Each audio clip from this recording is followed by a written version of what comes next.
Call me Ishmael. Some years ago, never mind how long precisely, having little or no money in my purse, and nothing particular to interest me on shore, I thought I would sail about a little and see the watery part of the world.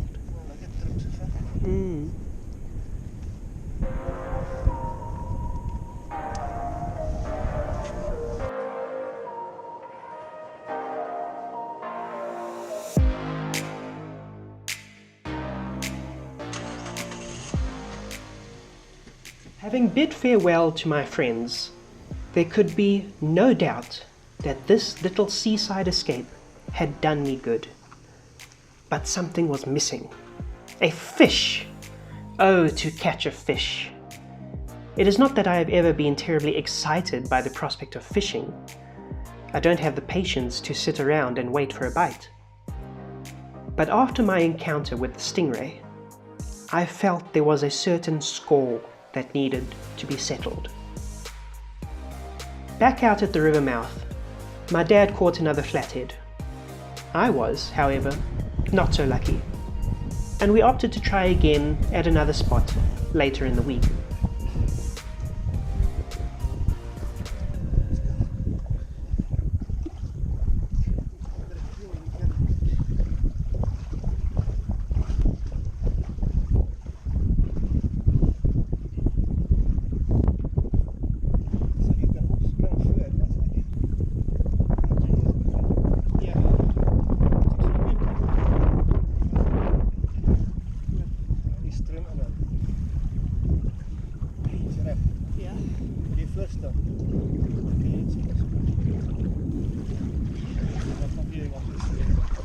Ik zal proberen. Kijk of het ergens komt.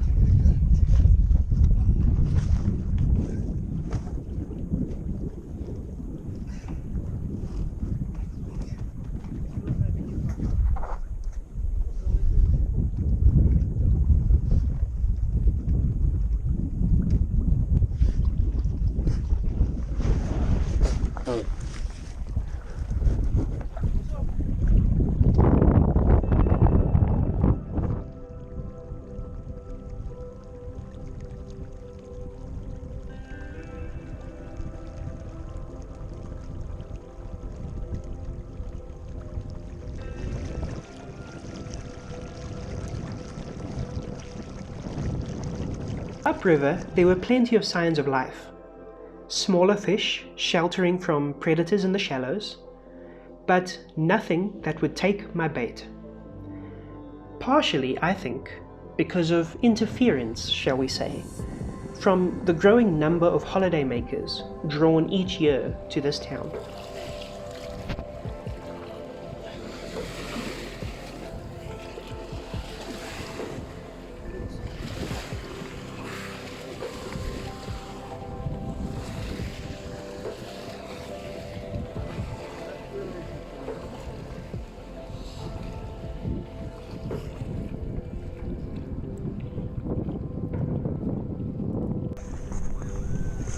Just a quick note on etiquette. If you see people fishing in the river in a nature reserve, don't do what this guy's doing and spin around and make waves everywhere, please. How anyone is supposed to fish with speedboats going up and down the river is really beyond me. But this is the thing, is as this little town becomes more and more popular and a more sought after destination, more and more people means more and more traffic on the river. And what made this place so special to me is going to get lost. Well, I hope not, but it's a concern.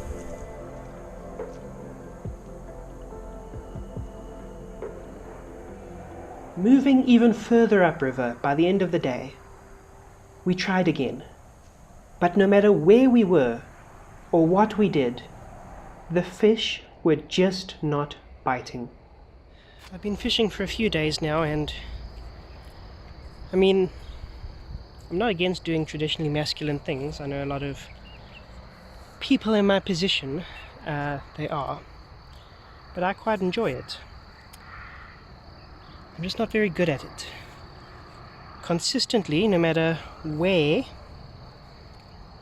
or when I go fishing, all I seem to catch is seaweed.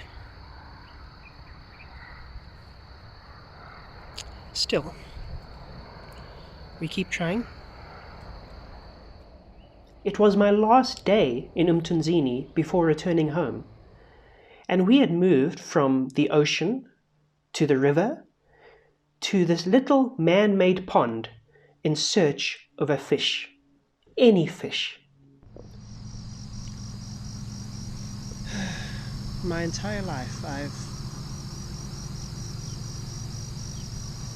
not hated, but not been a huge fan of fishing. And now when I'm genuinely trying, and when my father's going out of his way to set things up for me, not one bite. I think the fish here are just transphobic. Big noise. Is that a truck or a train? I think there's a train coming.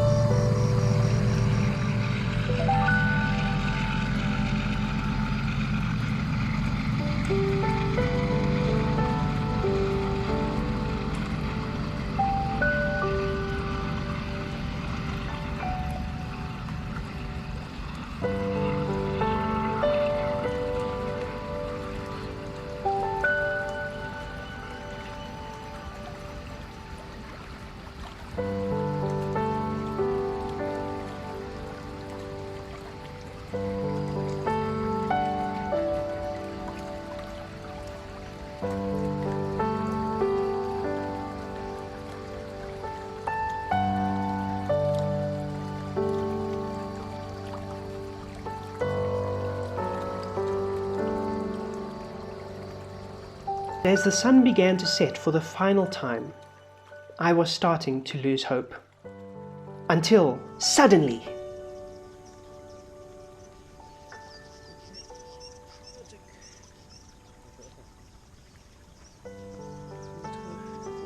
not exactly Captain Ahab's white whale, but after hours of frustration, here at last was my little prize. I could go home with my head held high. Okay, volume 8 talk. Oops. En hy gaan self seete. Okay, you can do it yourself. Yes. Amper. There you go. Be free.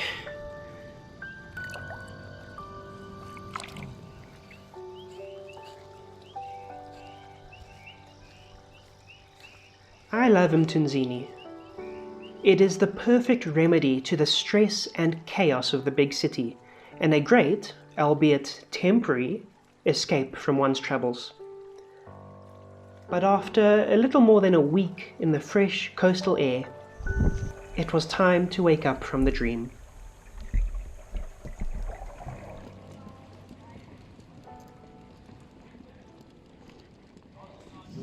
Jobert. Just find the photo.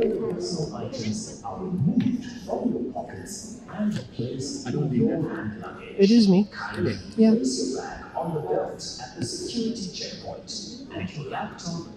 I've got my ID and driver's license as backup, just in case. Protect you, protect us. Yes. Anything sharp, dangerous, knife, scissors, guns, anything explosive, anything that resembles any weapon. Well, I hope nothing in there resembles a weapon to whoever scans it, but there's nothing in there. So I just got through security, scanning people, and again, they didn't believe that my passport photo is me, which I'm sincerely flattered about. Sincerely, I'm flattered. But it will become a problem if I don't address it. I just can't address it during lockdown. I mean, the guy might have been joking. I don't believe that's you, he said. Luckily, I travel with other whole bunch of documentation that could hopefully back me up. Photos at different times, my student ID, all of that.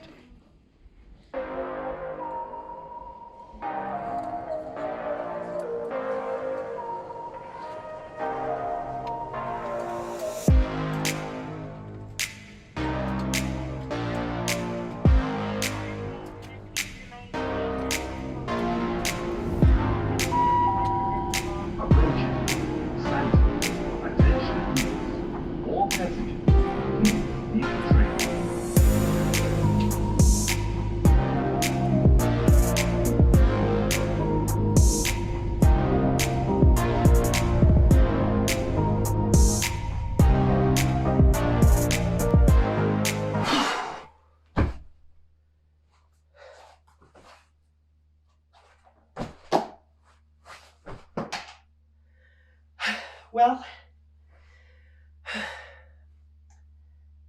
that's the end.